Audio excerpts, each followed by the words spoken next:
Order! Order! You are an incorrigible delinquent at times. Behave yourself, man!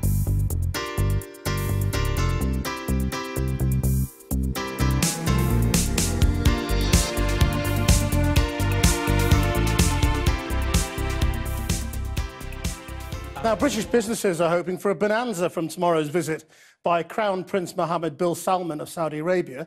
They're hoping to benefit from his ambitious plans to modernise the Saudi economy. Since being elevated to the position of Crown Prince last year, he has led an anti-corruption crackdown and pushed for social reform, including allowing women to drive. But he's also the main architect of the war in Yemen, which has caused massive suffering and malnutrition. And critics say the human rights situation in the kingdom is no better than before. Our international editor, Lindsay Hilson, reports. Bringing change to Saudi Arabia and business opportunities to Britain. That's the message behind the billboards scattered around London in advance of Crown Prince Mohammed bin Salman's visit. He's a young man in a hurry. He's very determined to change Saudi Arabia for the better. He believes that Saudi needs to reconnect with the modern world. He believes that women need to be brought into the public space, into the workforce. He believes that Saudi Arabia needs to diversify away from oil. He also believes he's right to order airstrikes on Yemen, despite a UN panel saying the Saudis have been targeting civilians. Saudi forces are armed and trained by the British. The Saudi government says it's countering aggression by its regional rival Iran and shows no sign of ending the war despite the humanitarian disaster created.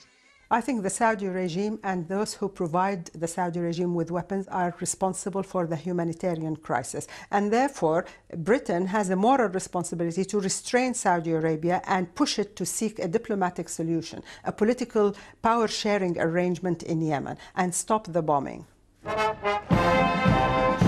Today there was a rehearsal on Horse Guards Parade as the royal family prepares to honour a man who's bringing with him potentially $100 billion worth of trade deals. This is going to be a big visit. Quite apart from the marching bands, the Crown Prince is going to have lunch with the Queen and dinner with the Prince of Wales. Meetings with the Prime Minister and the Cabinet, both at Downing Street and at Chequers. And the reason? Business. So when officials talk about the war in Yemen or human rights, the Saudis will look back and what they'll see in those officials' eyes are pound signs. The Crown Prince won't have to endure embarrassing rituals here, as his British equivalent must in Riyadh. But he will be met by human rights demonstrations, which would not be tolerated at home. Of course, there are things about Saudi policy we don't like, but the key is if we want to influence them, we need to engage, and that's what I believe this visit is about. But this engagement of dictators empowers them and allows them to have the technology that they use to oppress their own people. So I have not seen any diplomatic effort on behalf of the British government that will lead to actually changing the situation in Saudi Arabia towards better freedom of expression, better respect for human rights. In the last few days, these ads have been coming up randomly on British people's social media feeds. And vans sporting his image have been spotted as Crown Prince Mohammed bin Salman tries to convince Britons that his vision of reform is real.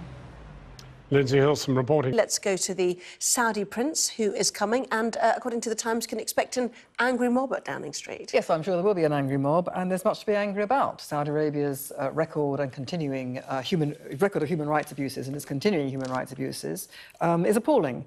However, there's a certain amount of hypocrisy here. Britain has played host to a number of ghastly people, tyrants and dictators over the years.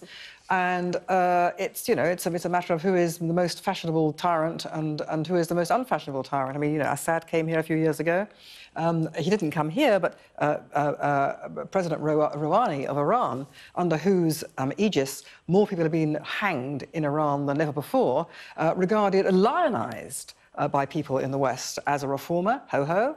Boris Johnson, went over and, shook hands with him, and no one turned a hair. So here is the young Crown Prince, Mohammed bin Salman, and he's a very interesting figure because he is hell-bent on taking Saudi Arabia into a more progressive era by their standards. So by our standards, it's like pathetic. What women can suddenly drive without their husband's permission, by their standards is a very big deal, and he's doing much more than that. So we know that there are tactical reasons involved. We know that he needs the help of America and Israel in order to combat the Sunni Arab world's great foe, Iran.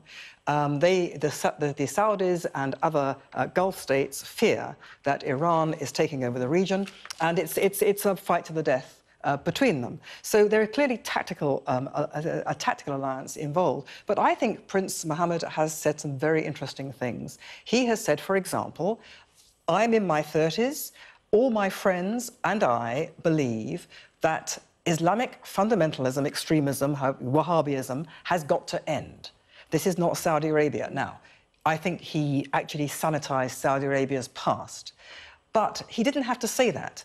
And so the jury is very much out as to whether this is to be taken really seriously, whether it's a tactical alliance, a tactical move for the purposes of temporary alliances, and Saudi will then sort of snap back into what it was before. We don't know. But, I mean, to make a whole sort of, to target this man in particular for outrage when, the British public is indifferent to or even condones people who are really dreadful around the world, seems to me to be A, hypocritical, and B, not to take full account of what is, in my view, a very, very significant change in the Middle East.